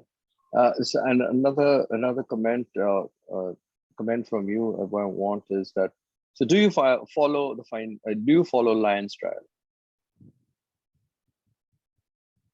Yes, I do. Actually, I was privileged to be one of the reviewers on that paper. And I have to say, I have to say, you know, I don't know what they were doing in the surgery. I hope no one was on the phone who was from the Lions trial, but that was crazy. You know, the surgery took so many hours, like beyond what we would normally have. And the ones who got the lymphadenectomies, it was a crazy, like 6 hours, 4 hours. It was really, really a very long time. So they did some pretty extraordinary lymphadenectomies, probably more than you and I would do, again, being pragmatically. Clearly, if you have a large mass that's in a periortic, you're debulking that patient. But this is the issue is normal nodes by radiology, by your physical assessment at surgery. I wouldn't take them out, no. Just one more extension to that is that in a case where you have given a patient a neoadjuvant chemotherapy, because the initial findings with a stage 3B or stage 3C, and even there were nodes present in the para-aortic area. So when you now do an interval cytoreduction, would you do the lymphadenectomy, or again, you will not do the lymphadenectomy? Oh, that's a great question. I don't know the answer to that. My goodness, for sure. So really what you're asking is, you know, there was disease there. You know, there was disease there. You had a great clinical response to your chemotherapy. Everything looks normal now. Would you go and take them out because, you know, there was disease there? Actually, there is that data in the Lions trial, and it didn't seem to matter regardless of whether the lymph nodes were positive or negative. So I'd pray again. I guess pragmatism is my theme of the day today. That's where I'm thinking philosophically. I guess it would depend on the patient. It would depend on where it was. You know, I would probably make a call at surgery from palpating, but I wouldn't go crazy over it. for sure. So Yeah. Dr. Soma, thank you, Dr. And Dr. Soma, just to take on the last part of the question which I asked Dr. Anne, is same thing that before giving a NSCT, if the para-aortic nodes were, enlarged and positive, during an interval cytoreduction, would you be doing that? That's one. And the next comment I would like from you is secondary cytoreduction and use of HIPEC. Okay, now there is a different way I approach the lymph node dissection in a advanced ovarian cancer. Number one, what is your institutional protocol treatment for ovarian cancer? Number one, are you going to do intraperitoneal therapy in any form, either with a port or HIPEC, or you're going to just do a cytoreduction? That's number one. Number two, what is the recurrence pattern when you analyze in your institution when you do an advanced upper abdomen cytoreduction? Number three, if there is a biochemical failure, what is your medical oncology team going to do? As per the evidence, biochemical failures which are asymptomatic, you don't do anything. You should wait until they become symptomatic. Then you introduce chemo or whatever you want to do. Now, what you know that ours is a tertiary referral HIPEC center. We have done over 500 HIPECs for ovarian cancer and 10,000 cytoreductive surgery for ovary over last 12 to 14 years. When we audited our result in our hospital, we do HIPEC. After doing a HIPEC, we have found the patient has a recurrence pattern predominantly in para-aortic nodal area, and commonest cause of CA125 rise was actually a nodal disease. I have found that most of the medical oncologists would ask for a PET scan, and the moment they see a lighted up node in a para-aortic area, they would bunch upon giving a chemo, PARP inhibitors, bevacizumab. So I have found that we know very well with all the available evidence, there is no role of systematic pelvic para-aortic if you keep overall survival in benefit and no overall survival benefit. That is the bottom line. But in an institution, in my institution, I'll tell you what we do. Because we do HIPEC and we do an advanced cytoreduction to achieve CC0, we always do a para-aortic lymphadenectomy. Unlike the lens trial, it doesn't take hours for us to do. It is a volume expertise because we do about 2 to 3 HIPEC every week. So it would take not more than another 30 to 40 minutes. Morbidity of the para-aortic after having done 10,000 is extremely low in our setup. And I know very well OAS benefit doesn't come, but I don't want to get into a sorry figure after I've done intrapetal therapy when I may or may not be able to re-enter and keep treating a para-aortic nodal disease with the medical oncology sequential chemo. Dr. Soma, I just wanted to play the little devil's advocate here. And is Dr. Jaya there? Since you have mentioned medical oncologist, Dr. Jaya, are you there? Yeah, So one of the things written by the gynae oncologists in their papers is that, especially in the Lions trial, is that no ovarian cancer patient actually dies of retroperitoneal disease. Patient of ovarian cancer dies of intraperitoneal disease. And so, I mean, you just mentioned, I'm a surgeon. I do exactly what you have said and all that, but like a comment from Dr. Jaya that, Dr. Soma said that, when a nodal disease is present, then everything goes on to them to start chemo. So there are two things. Yeah. One, at our center, we are routinely not doing HIPEC for most of these patients, and mainly because we don't have the overall survival data. So I think there are two different kinds of diseases. The majority of the disease where patients where we are doing an interval cytoreductive surgery do come back with ascites and peritoneal disease. They don't come back with nodal disease.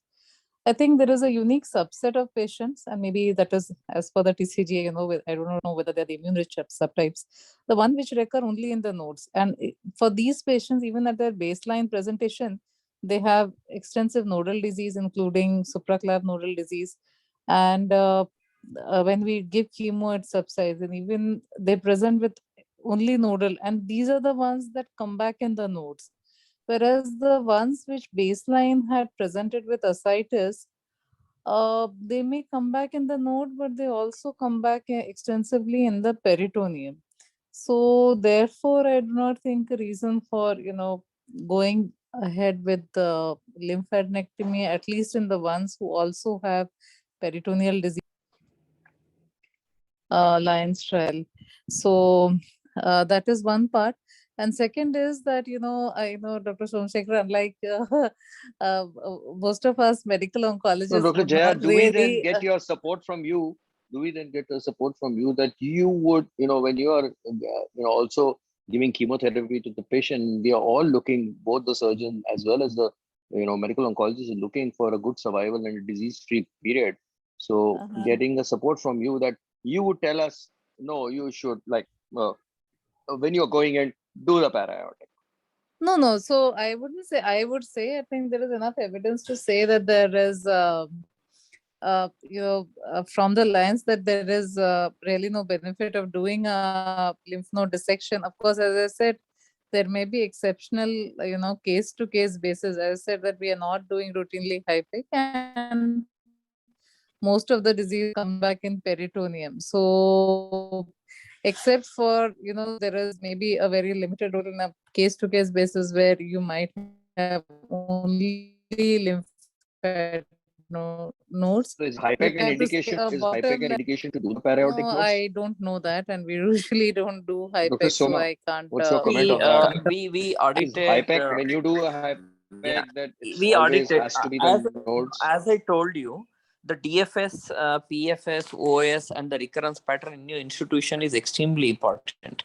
If you don't do a very aggressive peritonectomy and then intraperitoneal, some form of zero, I'm not telling in favor of HIPEC alone. It could be an intraperitoneal normothermic chemo or EPIC. There are more three forms and enough trial for port-based. For technical reasons, it's not popular. But if your institution has mastered some form of intraperitoneal therapy, be it EPIC, normothermic port-based chemo, or HIPEC, then you have to audit what is your recurrence pattern. We have audited and published the recurrence pattern in our institution prior to intraperitoneal with PFS, DFS, and post.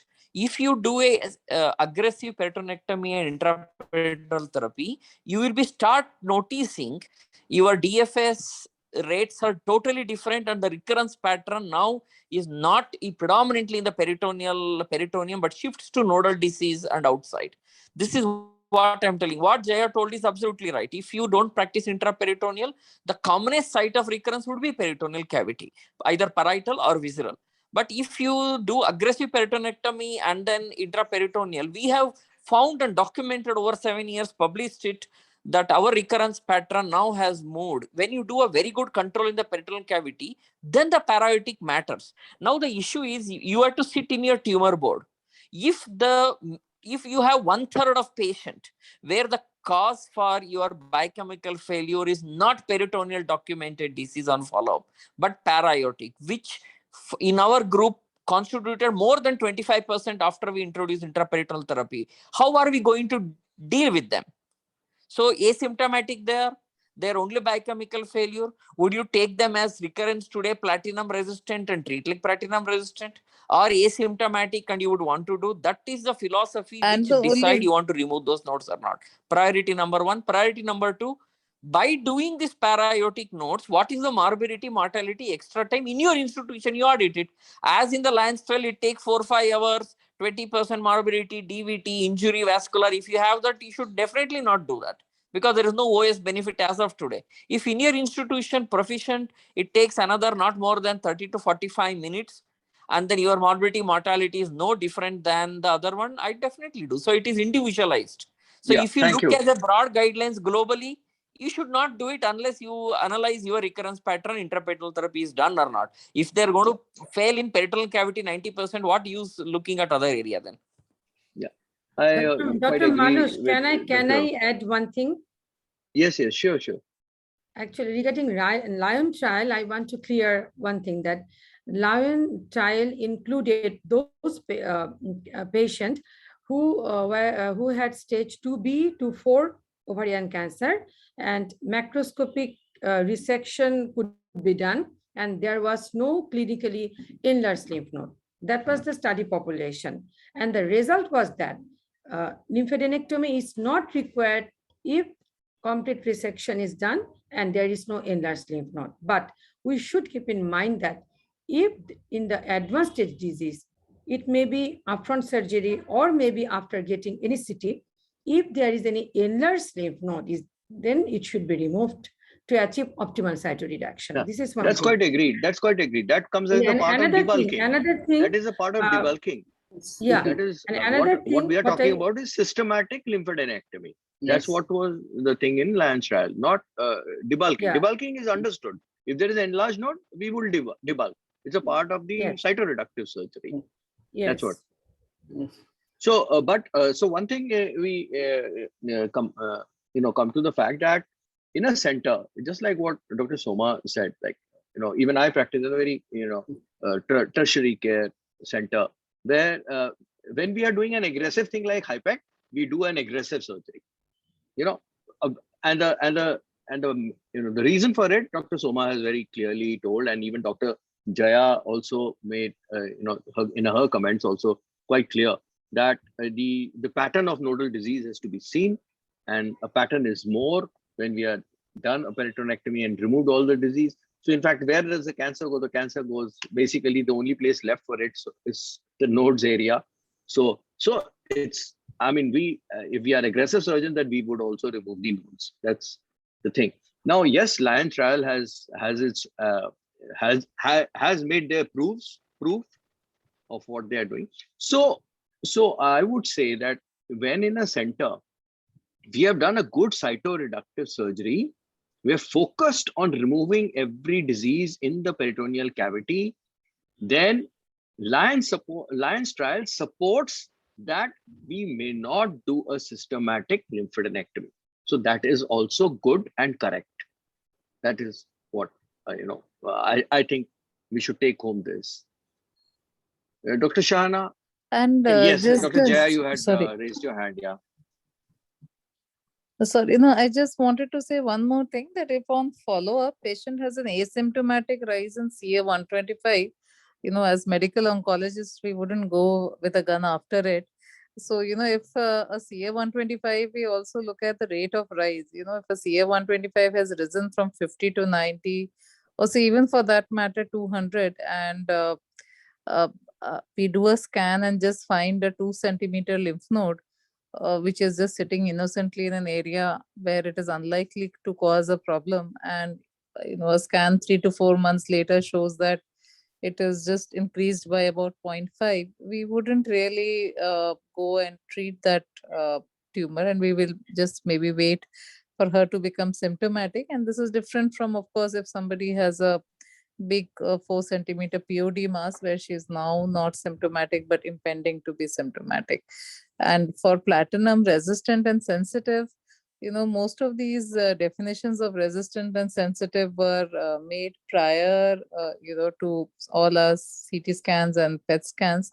And most of them have taken patient being symptomatic as a kind of criteria. So if CA-125 is 200 today and she's 4 months post-treatment, yet we decide not to treat her because very minimal disease, and 8-9 months down the line, if she is symptomatic and or extensive disease on scan or very high CA-125, in that situation we would still consider her as platinum sensitive. So that is just a point that I wanted to.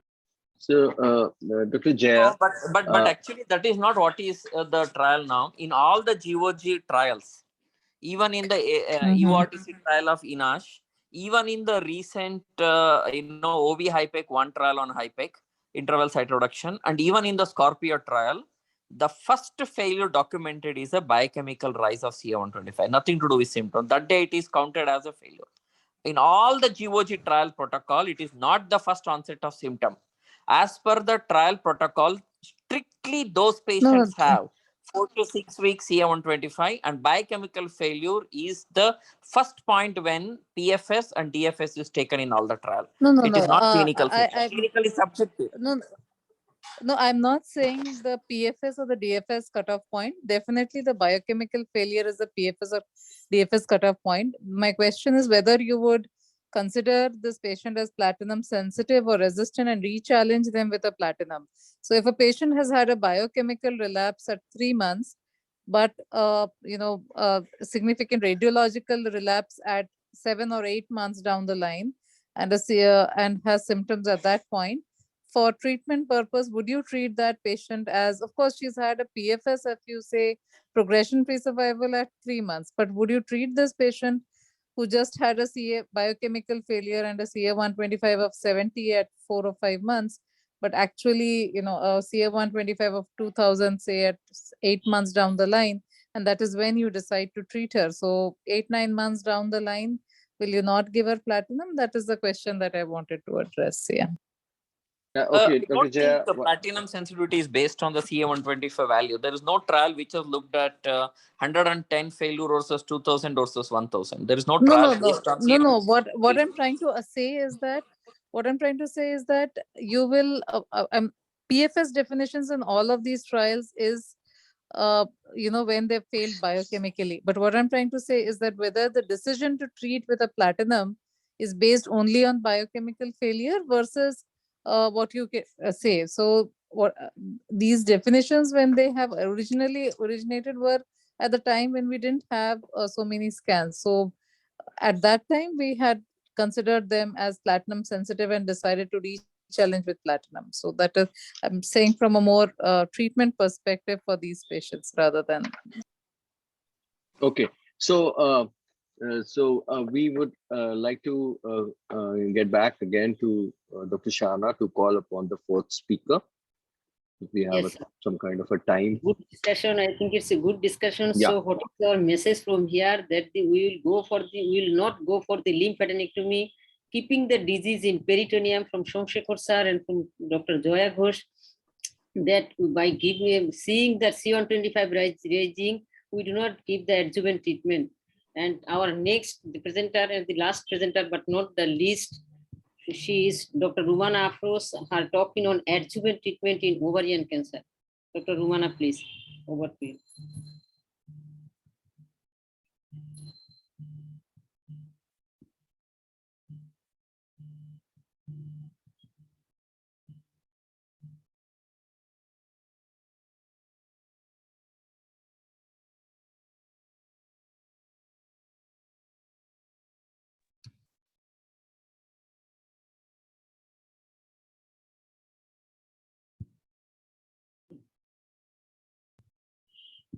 Rumana?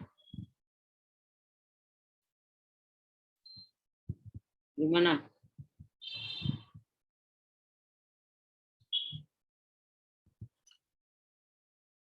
কি আপনাকে ইয়ে করে নাই? ও আচ্ছা, ওকে। আপনি নিজে নিজে unmute হন।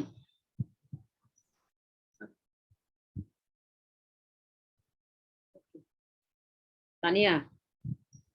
তানিয়া? ম্যাম উনি কো-হোস্ট। তো কো-হোস্ট।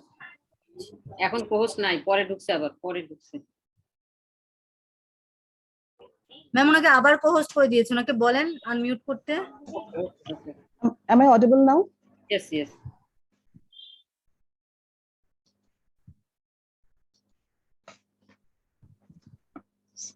Good evening, everyone.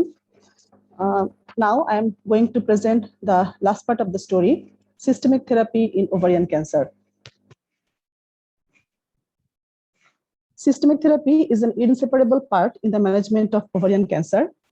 Neoadjuvant therapy, adjuvant therapy, maintenance therapy, therapy for relapse, and palliative therapy, scopes and contribution of systemic therapy is everywhere. At first, neoadjuvant therapy, my previous speaker has already mentioned that the ideal candidate for neoadjuvant therapy are confirmed post-surgical group and patients with low likelihood of optimal cytoreduction. Evaluation by gynecological oncologist is essential for decision-making prior to NSAT. NCCN has recommended 3 to 4 cycle as neoadjuvant therapy, and after this, if there is complete or partial response, patient should undergo interval debulking surgery. In case of stable disease, therapy can be continued up to 6 cycles provided it is well tolerated by patient. And if there is disease progression, patient should get change schedule therapy. Monica Thakur et al. In her study, Clinical and Surgical Outcomes of 3-cycle versus 6-cycle of neoadjuvant chemotherapy in advanced ovarian carcinoma showed that there is no survival benefit after 6-cycle of neoadjuvant therapy. Perioperative complications are more in early IDS, that is after 3-cycle, but toxicities are more after 6-cycle. Now, adjuvant therapy in early stage of epithelial ovarian cancer. ACTION trial has shown that no benefit of adjuvant therapy for optimally staged early stage ovarian cancer patients. 5-year survival of patients with stage 1A and stage 1B and grade 1 and 2 histology is greater than 90%. So for this group of patients, observation is recommended. 3-cycle paclitaxel and carboplatin is equivalent in early stage to 6-cycle, but in high-grade serous cancer, 6-cycle is superior. NCCN has recommended adjuvant therapy for all stage of high-grade serous cancer, all stage grade 3 endometrioid cancer, grade 1 and grade 2 endometrioid cancer in stage 1C, clear cell carcinoma if it is more than stage 1A, and stage 1C mucinous cancer.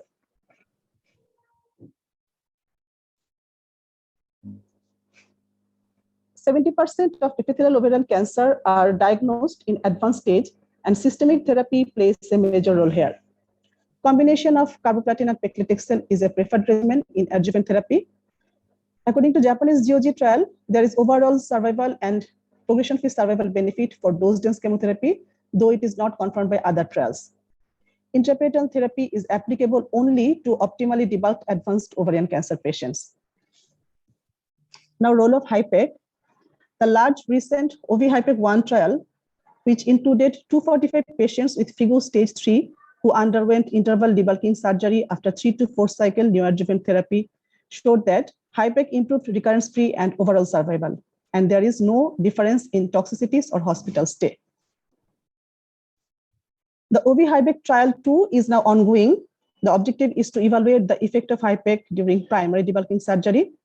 This study has started in 2020, and primary analysis are anticipated in 2026.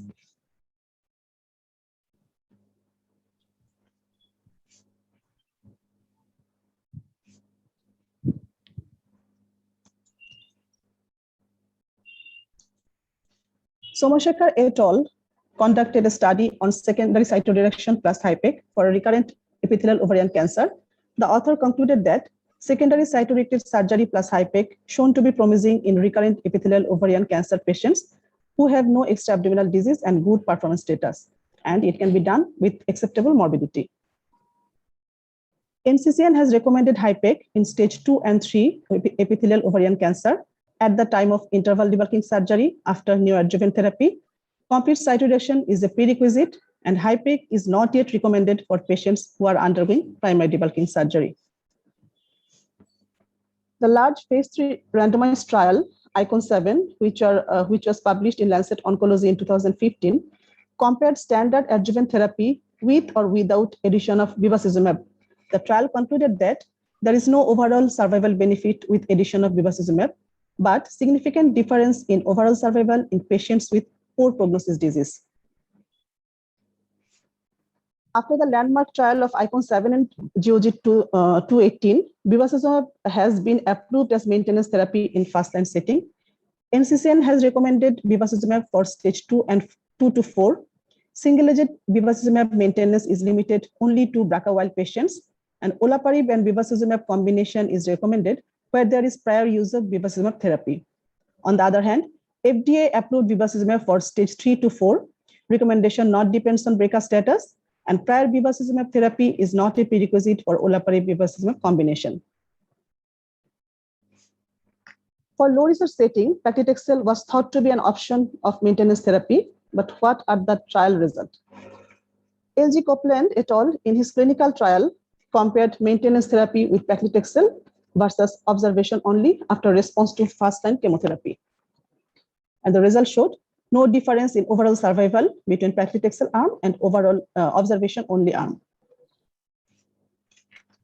On the background of SOLO 1, SOLO 2, PRIMA and PAULA trial, PARP inhibitor are recommended as maintenance therapy in first line and recurrent setting. The therapy option depends on disease stage, agent used in primary therapy, response to primary treatment, and BRCA mutation status. Here is the NCCN recommendation for maintenance therapy.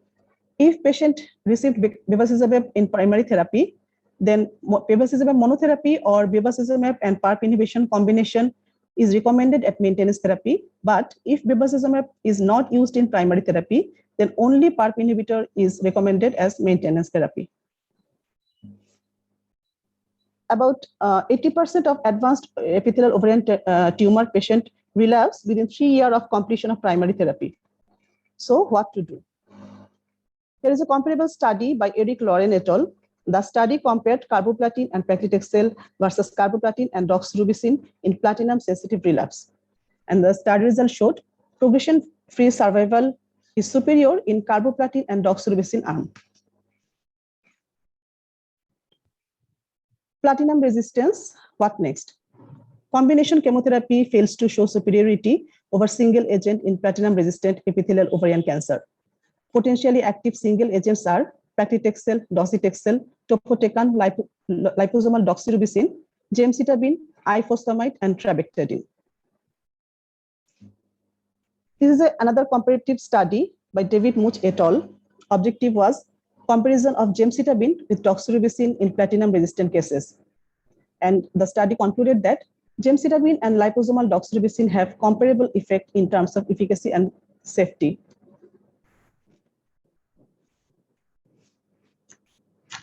The landmark Aurelia trial demonstrated significant benefit in adding bevacizumab with chemotherapy in platinum-resistant recurrent ovarian cancer. This study has changed the standard of care. Now, adjuvant therapy in malignant ovarian germ cell tumor. European Germ Cell Cancer Consensus Group recommended that 3 cycles of BP is optimal for low-risk, good prognosis patients, 4 cycles for intermediate and high-risk patients, and if bleomycin is omitted for toxicity, then 4 cycles of cisplatin and etoposide is recommended. Neoadjuvant therapy in malignant ovarian germ cell tumor. Shobana et al. In her study, neoadjuvant chemotherapy in the treatment of advanced malignant germ cell tumor of ovary showed that neoadjuvant therapy followed by fertility sparing surgery is a reasonable option for advanced stage malignant ovarian germ cell tumor and comparable to standard treatment of fertility sparing surgery followed by adjuvant therapy. Now the take-home message. Neoadjuvant therapy is option for post-surgical candidates and unresectable cases. Selected cases of early stage ovarian cancer and all cases of advanced stage ovarian cancer should receive adjuvant therapy. Maintenance therapy is for stage 2 to 4 epithelial ovarian cancer and choice of therapy should be individualized. Thank you all. Thank you so much, Doctor. And that was a very crisp presentation again. And I think the floor is open this time for Dr. Jaya. So in short, there is a standardized first-line chemotherapy right throughout the world. So today, what is used is paclitaxel carboplatin. So that is absolutely standard first line. Then, of course, there is additional situations of using bevacizumab and now olaparib. And then there is a second line therapy. So Dr. Jaya, in very simple terms, tell us situations where can we use lesser number of cycles than 6 cycles, and which are the situations if you are using more than 6 cycles in any particular situation, and are those extra number of cycles justifiable? So that would be the first comment which we would want from you. So regarding lesser number of cycles, only if we have, as was rightly mentioned, so if we have an early stage tumor and say it is a 1C or stage 2 clear cell carcinoma, And then in that case, we can go ahead with only 3 cycles of paclitaxel and carboplatin. So early stage non-serous histology is what we can consider for 3 cycles of paclitaxel and carboplatin. And with regards to only single agent carboplatin, that is only in, of course, again, only in early stage, as per the icon 1 in action, we can go ahead with just 6 cycles of single agent carbo. And also in, very old patients with extensive comorbidities where we are not able to give doublets. So those are the only situations where we would use single agent carbo. With regards to more number of therapy, we know that increasing the number of cycles beyond 6 has really not shown a benefit. However, as per the icon 5, the maximum number of chemotherapy cycles that you can give is 8. So for some patients whom we have done the new adjuvant after 4 and we have not been able to achieve an optimal site reduction, that is something that you can consider. But today with so many maintenance and other strategies, one would really think of what we can do with other maintenance strategies as well. Okay, and in your practice and what you would suggest to a medical oncologist and other gynae oncologists in Bangladesh, we all of us are a part of the developing nations. Which are the situations in which you add bevacizumab in the first line? See, first line addition of bevacizumab has shown overall survival benefit only in the high risk group. That is, what is high risk is either stage 4 or where we have not been able to achieve an optimal site reduction. And that is the only situation where I would consider addition of bevacizumab, and especially if they are BRCA negative.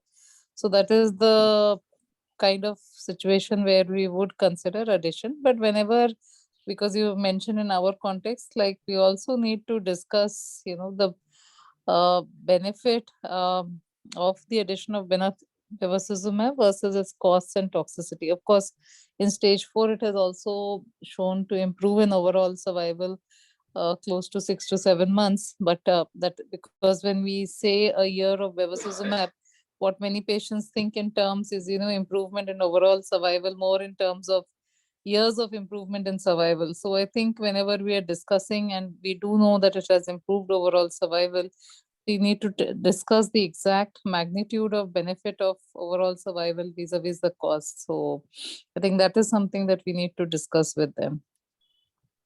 In a very high volume very high volume disease initial presentation of cancer ovary, like with ascites. So is it okay to give bevacizumab as a new adjuvant setting? So see, there are two Some trials medical of oncologists are use. getting, So there are 2 phase 2 trials of small trials of use of bevacizumab in the neoadjuvant, but we do not do you use, give when the patient presents with ascites? No, we don't give bevacizumab in the neoadjuvant setting. And the majority or the larger corpus of data for the use of bevacizumab is in the adjuvant setting. And even if you give a neoadjuvant, you'll have to stop 1 cycle before that. That's right. So, Yeah, that's what. So having said that, there are 2 small studies on the use of bevacizumab in neoadjuvant, but we don't practice that. Yeah. Sir, Okay. we have clinical oncologists. We have clinical oncologists from here, Dr. F.M. Kamaluddin Bhai. I think we may hear from him. Yes, please, Dr. Kamaluddin. Yes, your comment on the common drugs which you use as a second line chemotherapy in your setup. I mean, what Jaya was telling, that I'm not a big fan of bevacizumab in ovarian malignancy. If I have exhausted paclitaxel second line, I always go for the liposomal doxorubicin along with the platinum. And if the interval is more than 6 months, sometimes I even re-challenge with the paclitaxel, because it's a long journey in ovarian malignancy. I should not be exhausting all my weapons. Rather, I reuse it when there is a rationale of reusing it. So I don't switch from one drug to another. Rather, I try to stick and try to explain to the patient that first time the interval was bigger, slowly the interval will become smaller and their expectation should go low. So this also I try to share. And honestly, I rarely use bevacizumab because the problem is the dose. If you start with, it is a double than the standard dose, which is more expensive. In recurrent setup, you can come to standard dose. And maintenance of bevacizumab is something good to read, but impossible to practice in our region. So then, somebody I'm telling that you have a solution, but you cannot do it. That is very painful.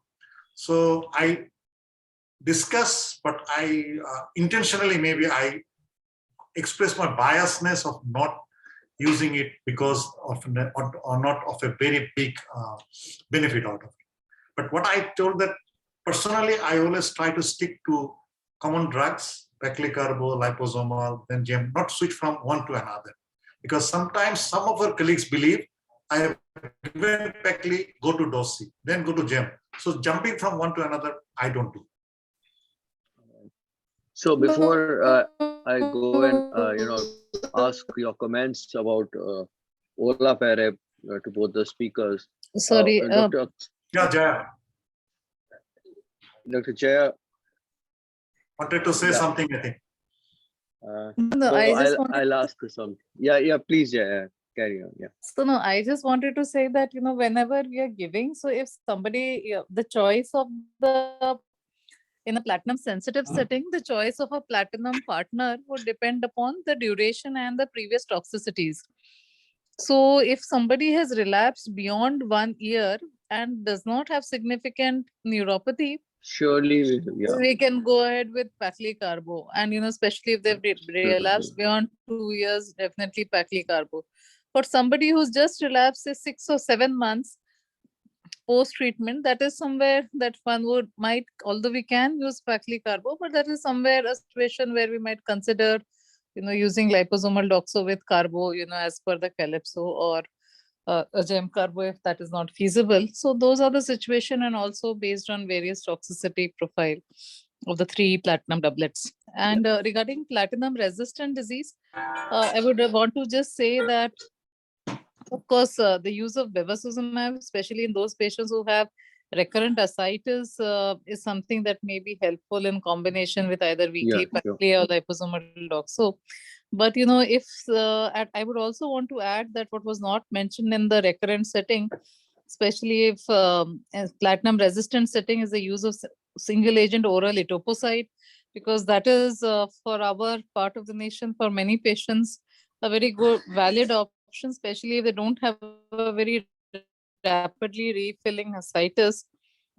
And many patients do have a good PFS, and even as per literature, between the response rates between any of these platinum drugs is anywhere between 15 to 20%. So oral etoposide in a situation, especially with resource constraint, is a good option. And the other, we had a small experience with use of oral endoxan, is also something that is used.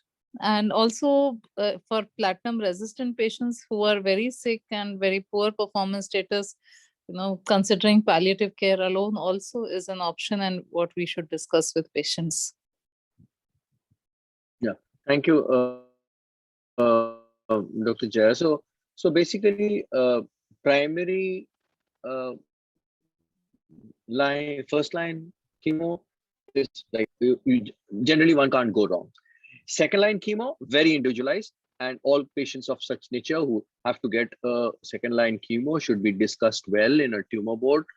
If not all the multidisciplinary, but definitely where at least 2 or 3 medical oncologists are together there sitting and discussing what should be the best second line for a particular patient. So a tumor board discussion should be there for a person who's going to get a second line chemotherapy, and it has to be tailor-made and individualized. So Dr. Kamaluddin, I have a question to Dr. Jaya. Yes, sometimes we have seen that the patients have received 6-cycle chemotherapy with paclitaxel, carboplatin, and after that they have referred to us for the surgery. And after completion surgery, we have seen that there is the residual disease. In that cases, how many doses you advise, and again and for Peklikarvo. Dr. Joya, please. We Generally, give two them two cycles. more cycles of Paclitaxel, 2 more cycles of Paclitaxel. Do you think this 2 more cycle is enough for her? Sometimes we have seen there is a disease in the omentum and also in the peritoneum. In that cases, 2 more So cycles is generally, enough. what happens if you have done a good See, we really optimal cytoreduction, not have then data for more than 8 beyond. cycles are not, anyway not going to be useful. That has been proven.